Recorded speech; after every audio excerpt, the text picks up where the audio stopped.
Hello everyone, my self सरिता भारती। आज का हमारा अध्याय है शब्द विचार।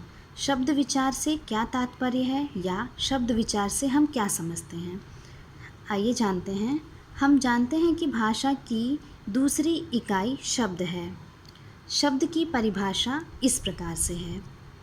निश्चित अर्थ को प्रकट करने वाले वर्ड समूह को शब्द कहते हैं। निश्चित अर्थ को प्रकट करने वाले वर्ड समूह को शब्द कहते हैं, अर्थात सार्थक ध्वनि समूह को ही शब्द कहते हैं। किसी भी ध्वनि समूह को शब्द नहीं कहा जा सकता। जैसे यहाँ पर कुछ शब्द लिखे हुए हैं, जैसे कि हिमालय, गुलाब, कलश, महल। उसी के सामने कुछ शब्द हैं, माहिल्य, लागूब, शलक, लमह। जैसा कि हम देख सकते हैं कि इन शब्दों का अर्थ होता है, लेकिन इन शब्दों का अर्थ नहीं होता। अतः इन शब्दों को हम सार्थक शब्द कहते हैं।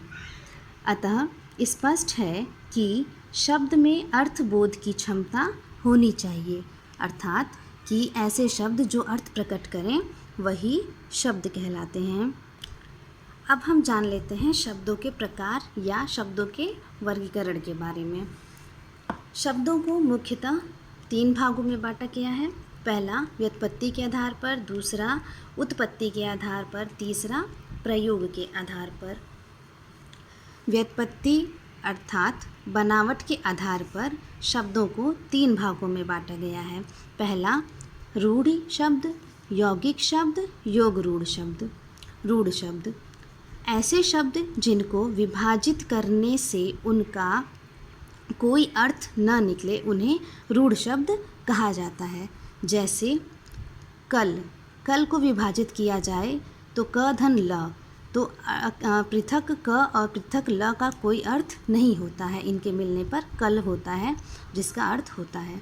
दूसरा यौगिक अर्थ। यौगिक शब्द वे शब्द जो 2 या 2 से अधिक शब्दों के मिलने से बनते हैं तथा जिन्हें खंडित करने पर उनका अर्थ निकलता हो, ऐसे शब्द यौगिक शब्द कहलाते हैं। जैसे देवदूत। देवदूत को पृथक करने पर देवधन दूत होता है। इसमें देव का और दूत का अपना अर्थ होता है। तीसरा योग रूढ़।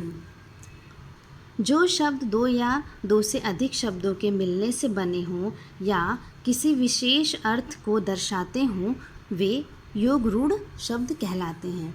जैसे दशानन, 10 धन आनन। इससे यह पता चलता है कि यह 10 मुख वाला रावण है, जिसे दशानन कहते हैं। इसलिए यह 10 मुख वाला रावण, यह एक विशेष अर्थ देता है, इसलिए इसे योग रूढ़ शब्द कहते हैं। उत्पत्ति के आधार पर। दूसरा भाग है उत्पत्ति के आधार पर। इसे 4 भागों में विभाजित किया गया है। पहला देशज, विदेशज, तत्सम और तद्भव। देशज शब्द वह शब्द हैं जो हमारे हिंदी भाषा से आए हुए हैं। विदेशज शब्द वह शब्द होते हैं जो हमारे हिंदी भाषा में विदेशी भाषा के द्वारा आए हैं। तीसरा तत्सम तथा तद्भव शब्द। तत्सम शब्द संस्कृत भाषा से आए हैं और उनके रूप में कोई परिवर्तन नहीं हुआ है। चौथा तद्भव शब्द। तद्भव शब्द हिंदी भाषा से आए हुए शब्द हैं। जैसे अग्नि संस्कृत शब्द, कंटक, ग्राम, कर्ण, यह संस्कृत शब्द हैं। आग, कांटा, गांव, कान, यह हिंदी शब्द है।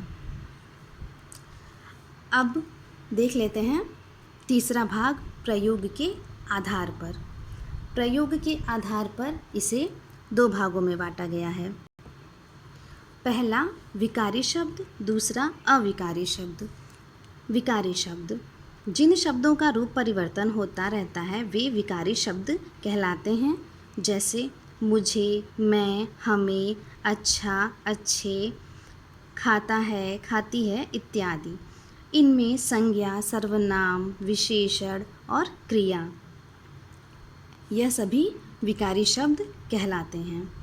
अविकारी शब्द, जिन शब्दों के रूप में कभी कोई परिवर्तन नहीं होता है वे अविकारी शब्द कहलाते हैं। जैसे यहाँ, किंतु, नित्य और हे, अरे इत्यादि। इनमें क्रिया विशेषण, संबंध बोधक, समुच्चय बोधक और विस्मयादि बोधक आते हैं। आगे आने वाले अध्याय में हम इन सभी भागों का विस्तारपूर्वक अध्ययन करेंगे। कुछ महत्वपूर्ण विशेषताओं के बारे में हम जान लेते हैं। शब्द के कुछ मुख्य बिंदु हैं जो हमें ध्यान रखना चाहिए, जैसे कि भाषा की सबसे छोटी इकाई वर्ड है। वर्ड के मेल से शब्दों का निर्माण होता है। शब्द में निम्नलिखित 3 विशेषताएं होती हैं। पहला, सभी शब्द वर्णों के मेल से बनते हैं। दूसरा, प्रत्येक शब्द का कुछ न कुछ अर्थ अवश्य होता है। तीसरा, शब्दों को वाक्यों में प्रयोग किया जाता है। अतः स्पष्ट होता है कि वर्णों से निर्मित स्वतंत्र तथा सार्थक ध्वनि शब्द कहलाती है। कुछ विदेशी और विदेशज शब्द इस प्रकार से हैं।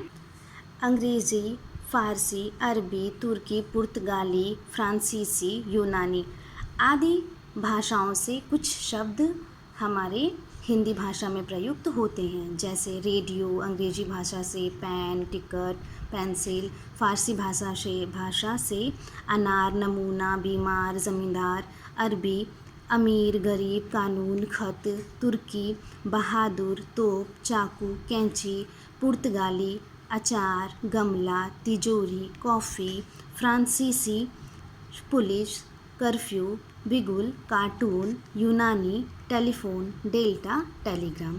यह कुछ विदेशी शब्द हैं जो हमारे हिंदी भाषा में प्रयुक्त होते हैं। आज का गृह कार्य, शब्द बनाइए। इन शब्दों के द्वारा आप शब्द बनाएं। दूसरा, शब्द विचार किसे कहते हैं, उदाहरण देकर लिखिए। तीसरा, कुछ देशज तथा विदेशज शब्दों की सूची बनाइए। चौथा, योग रूढ़ वाले 5 शब्द लिखिए। और 5वां, शब्द की कोई 2 विशेषताएं लिखिए।